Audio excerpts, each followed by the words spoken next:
नमस्कार. विठूच्या वाडीमध्ये मोहितराव आणि मोठ्याबाईंनी इंदूच्या विरोधात जे काही षड्यंत्र रचलेलं असतं, त्यानंतर इंदूच्या विरोधात गावकरी चर्चा करत असतात की त्या दिवशी इंदू या गोपाळबरोबर मध्यरात्री त्या जंगलातल्या रस्त्यावर काय करत होती. आणि अशातच आता इकडे तिकडे चर्चा रंगली असताना अधोक्षजला जेव्हा हे कळतं, त्यावेळेला अधोक्षज सगळ्यांना ओरडून म्हणत असतो, तुम्हा सगळ्यांना वाटतंय तसं काही नाही आहे. त्या दिवशी गोपाळदादाच्या गाडीतलं पेट्रोल संपलं होतं, म्हणून त्या लोकांना तिथे थांबावं लागलं. त्यावर मात्र आता एक व्यक्ती म्हणत असतो, अहो अधोक्षज महाराज, तुम्ही म्हणताय म्हणून एक वेळ आम्ही मान्य करू, पण गोपाळ जे आपल्या गावचे वेंकू महाराजांचे पुत्र आहेत, चक्क त्यांनीच आपल्या सगळ्यांना सांगितलं आहे ना की असं काही घडलंच नव्हतं.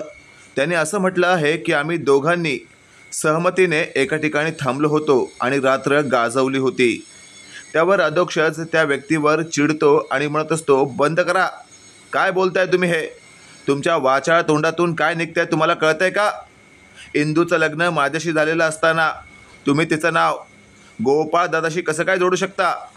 त्यावर आता गावातला दुसरा व्यक्ती म्हणत असतो, अधोक्षज महाराज चिडू नका, तुमचाच मोठा भाऊ तुमच्या बायकोच्या विरोधात नको नको ते बोलतोय आणि तरीही तुम्ही त्याची बाजू घेताय.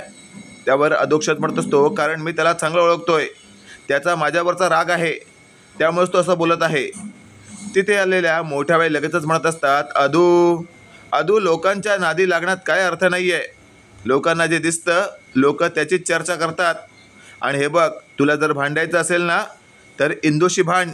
इंदू त्या रात्री गोपाळबरोबर काय करत होती? त्यावर मात्र आता अधोक्षज म्हणत असतो, आई तू पण या लोकांची साथ देतेस, याचा अर्थ काय समजू मी, की तूही माझ्या बायकोच्या विरोधात आहेस? त्यावर मात्र मोठ्या बाई म्हणत असतात, लक्षात ठेव, तुझ्या बायकोच्या विरोधात आहे असा विषय नाही आहे, पण तू खास करून जे काही बोलतोयस ना की असं काहीच घडलं नाही आहे, असंच काहीच घडलं नाही आहे, तर ते बोलणं बंद कर. त्यावर आता अधोक्षजला नेमकं काय बोलावं सुचत नसतं. आणि अशातच आता इंदूने येऊन वेंकू महाराजांसकट गावकऱ्यांना जे काही घडलं ते सगळं काही सांगितलेलं असतं. शेवटी वेंकू महाराजांनी इंदूची बाजू घेतल्यामुळे गावकऱ्यांना शेवटी इंदूचं म्हणणं पटतं आणि गोपाळ हा मुद्दामच इंदूला बदनाम करण्यासाठी हे सगळं करत आहे. हे जेव्हा वेंकू महाराजांनी गावकऱ्यांना पटवून दिलेलं असतं, त्यानंतर मात्र गावकऱ्यांना कळून चुकलेलं असतं की गोपाळ दिसतो तसा नाही आहे आणि अशा पुढे गोपाळशी सगळ्यांनी सावध राहायला पाहिजे. आता ही बातमी मोहितरावपर्यंत पोचते आणि मोहितराव लगेचच मोठ्याबाईंना फोन करतो आणि बोलू लागतो, काय मोठ्याबाई, काय चाललंय? आपला प्लॅन फ्लॉप केला का तुमच्या धीराने? त्यावर मोठ्याबाई म्हणत असतात, हो की या वेंकू भाऊजींनी तर नाकी नऊ आणलेत माझ्या. यांना कसं हरवायचं, कसं परास्त करायचं हे कळतच नाही मला. त्यावर मोहितराव म्हणत असतो, काळजी करू नका, आज रात्री पंचांची मीटिंग बोलवा, तिथे सगळ्यांसमोर या इंदूचा असा काही अपमान करतो ना की तिने चाळणीत पाणी घेऊन जीव दिला पाहिजे.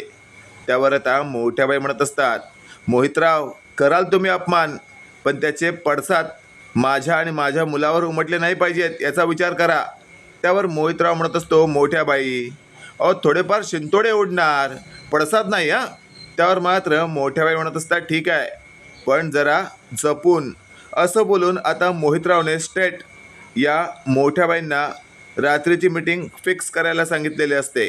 अशातच आता मोठ्याबाईंनी फोन ठेवल्यावर लगेचच आता गावातील प्रमुखांची मीटिंग बोलवण्याचे आदेश दिलेले असतात. आणि अशातच आता सगळे संध्याकाळी त्या विठूच्या मंदिराजवळ जमणार असतात. इकडे इंदू विचार करत असते, अचानकपणे मोठ्याबाईंनी मीटिंग का बोलवली आहे? इंदू अधोक्षजला म्हणत असते, अधू तुला याबद्दल काही माहिती आहे का? त्यावर अधोक्षज म्हणत असतो, नाही ना, मला याबद्दल काहीच माहिती नाही आहे. आणि लगेचच आता अधोक्षज मोठ्याबाईंना म्हणत असतो, आई काय काय चाललंय काय नक्की? तुझ्या मनात आहे तरी काय? त्यावर मोठ्याबाई म्हणत असतात, अधोक्षज काळजी करू नकोस तू, तुला त्रास होईल असं काहीच वागणार नाहीये मी. त्रास झाला तर तो तुझ्या बायकोला होईल, जिने त्या दिवशी रात्र गाजवली. त्यावर अधोक्षज म्हणत असतो, आई आवाज खाली, शेवटचं सांगतोय तुला, माझ्या बायकोच्या विरोधात अशा प्रकारचा विचार करत असशील ना तर मात्र मला तुला आई म्हणावंसं वाटणारच नाही. त्यावर मोठ्या बाई म्हणत असतात, बरं बरं मी असं काही बोलत नाही, पण मीटिंगला इंदूला घेऊन येच. आणि लगेचच मोठ्या बाई बाहेर पडतात. संध्याकाळची वेळ झालेली असते. मीटिंगला सगळेच जमायला सुरुवात होतात, पण तिथे अजूनही इंदू आणि अधोक्षजचा पत्ता नसतो. त्यामुळे गावातील लोक चर्चा करत असतात की मोठ्याबाईंनी बोलवलेल्या मीटिंगमध्ये इंदू आणि अधोक्षजच नाही. आणि अशातच आता थेट अचानकपणे त्या दोघांना येताना पाहून गावकरी म्हणत असतात, घ्या आले दोघं. आणि अचानक मोहितरावची एंट्री होते. मोहितराव म्हणत असतो, काय मग गावातील मेन इंदूबाई कशी होती त्या दिवशीची मस्त रात्र. त्यावर लगेचच आता अधोक्षजने धावत जाऊन मोहितरावचा गळा धरलेला असतो आणि अधोक्षज म्हणत असतो, नालायका काय बोलतोस तू? हे बोलताना तुझी जीभ हासुडून टाकी ना. त्यावर लगेचच आता मोठ्याबाई म्हणत असतात, अधू काय करतोयस तू? हे आपल्या गावचे पुढारी आहेत ते, त्यांच्या अशा प्रकारे गळा आवडू नकोस तू. त्यावर अधोक्षज म्हणत असतो, आई पुढारी आहेत ना, मग त्यांनी त्याप्रमाणे वागावं. माझ्या बायकोच्या नादी लागला तर मी अशाच शिक्षा देणार. त्यावर लगेचच आता मोहितरावच्या सुरक्षा रक्षकांनी थेट या अधोक्षजला मोहितरावपासून बाजूला करत असं म्हटलेलं असतं, पुन्हा जर आमच्या नित्याला हात लावायचा प्रयत्न केला ना तर वाईट ठरेल तुम्हाला, असं बोलून त्याला धमकी दिलेली असते. त्यावर लगेचच आता मोहितराव म्हणत असतो, अरे बाजू लावा रे तुम्ही, गरम खून आहे ते, काही वेळ थोडं तडफडणार ते, पण काळजी करू नको अधोक्षजराज, तुला कोणताच त्रास होणार नाही. तुझ्या बायकोला अलगतच तो गोपाळ पळवून नेल आणि मग बस तू मास्क्या मारत. त्यावर लगेचच आता विठूच्या वाड्यातली लोक म्हणत असतात, मोहितराव असं बोलून तुम्ही हद्द पार करताय, आणि एकदा का तुम्ही हद्द पार केली ना तर लक्षात घ्या, या मीटिंगमधून तुम्ही पायी जाणार नाही तर 4 खांद्यावर जाल. आता तिथल्या गावकऱ्यांनी असं म्हटल्यावर मोहितराव घाबरतो आणि लगेचच आता गावकरी म्हणत असतात, इंदू अधोक्षज माफ करा आम्हाला, आम्ही तुम्हाला ओळखायला चूक केली, पण या गावच्या पुढाऱ्याला आपल्याला अशा मीटिंगला बोलवलंच नाही पाहिजे. आणि लगेचच आता तिथल्या लोकांनी या मोहितरावला, मोहितराव चले जाओ, मोहितराव चले जाओ, नाहीतर डोकं फोडून टाकू असं म्हटल्यावर मोहितराव घाबरतो आणि लगेचच आता तो तिथून जायची तयारी करत असतो. त्याच वेळेला थेट गावकरी म्हणत असतात, थांब मोहितराव, ऐकून जा आम्ही काय करतोय ते. आणि लगेचच आता गावकऱ्यांनी थेट इंदू आणि अधोक्षजला अध्यक्ष म्हणून निवडलेलं असतं. हे पाहून मात्र मोहितराव चांगलाच चाट पडतो आणि मोठ्याबाई घशात काहीतरी कोंबल्यागत गप्प बसतात.